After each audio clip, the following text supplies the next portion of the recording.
Salut de la part d'African Communities Together, la plus grande organisation d'immigrés africains aux États-Unis dirigée par ses membres. Que vous ayez récemment immigré ou que vous viviez ici depuis des années, vous êtes certainement inquiet des nouvelles que vous entendez concernant les immigrés dans notre pays. Nous savons cela et nous vous soutenons.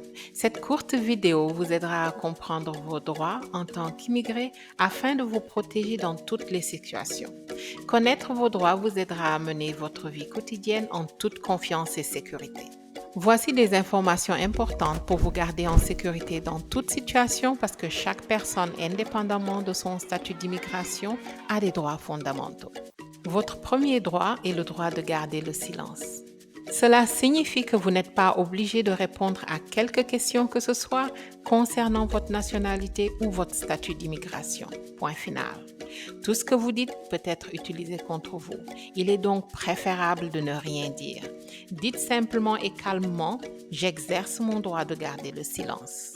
Votre deuxième droit est votre droit à une représentation juridique. En termes simples, cela veut dire que vous avez la permission d'obtenir un avocat pour vous aider. Par exemple, vous avez le droit de contacter une organisation comme ACT ou un avocat ou même de contacter votre consulat pour obtenir une assistance juridique. Assurez-vous que vous avez toujours sur vous le numéro d'un avocat si le besoin d'une telle aide se présentait. Votre troisième droit fondamental est votre droit à la vie privée à domicile. Vous n'êtes pas obligé d'ouvrir la porte à la police ou à l'agent d'immigration s'ils viennent à votre domicile. Parlez-leur uniquement à travers la porte. Apprenez à vos enfants à ne jamais ouvrir la porte et à appeler un adulte de confiance si vous n'êtes pas à la maison. Le seul document qui autorise la police ou l'agent d'immigration à pénétrer dans votre domicile, c'est un mandat signé par un juge. Cela s'appelle un mandat judiciaire et il doit comporter vos noms et adresses correctes. Demandez à voir le mandat. Rappelez-vous, seul un mandat signé par un juge est valide et donne à l'agent d'immigration l'autorisation légale de pénétrer dans votre domicile. Si l'agent d'immigration force et pénètre dans votre maison sans le mandat approprié, dites clairement et calmement « Je ne consens pas à cette entrée ». Demandez à parler à un avocat et en dehors de cela, dites calmement « J'exerce mon droit de garder le silence ». Maintenant que vous connaissez vos trois droits fondamentaux, il peut y avoir d'autres interactions avec la police ou avec des agents de l'immigration hors de votre domicile.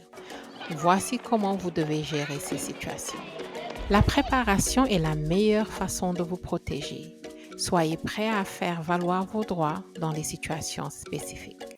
Les agents d'immigration peuvent se présenter à d'autres endroits tels que votre lieu de travail où vous pouvez être interpellé lors d'un contrôle routier. Restez calme.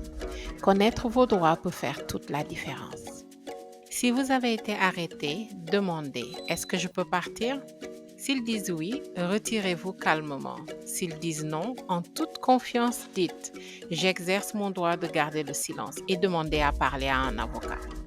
Ne répondez à aucune question sans la présence d'un avocat. Si vous êtes détenu ou arrêté, dites calmement « J'exerce mon droit de garder le silence » et demandez à parler à un avocat.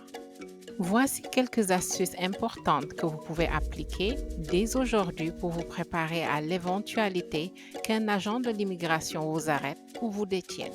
Le plus important, organisez vos documents. Donnez des copies des documents importants à un ami de confiance ou à un membre de la famille pour qu'il les garde en sécurité. Ayez toujours sur vous votre carte rouge. Connaissez vos droits et le numéro de téléphone d'un avocat dans l'éventualité où vous aurez besoin d'un avocat. Créez et partagez votre plan d'urgence, surtout pour les enfants, et mémorisez les numéros de téléphone d'un ami de confiance, d'un membre de la famille ou d'un avocat. En vous préparant et connaissant vos droits, vous pouvez traverser toutes les situations avec confiance et être mieux équipé. Partagez la vidéo avec vos proches pour que tous soient informés, équipés et en sécurité.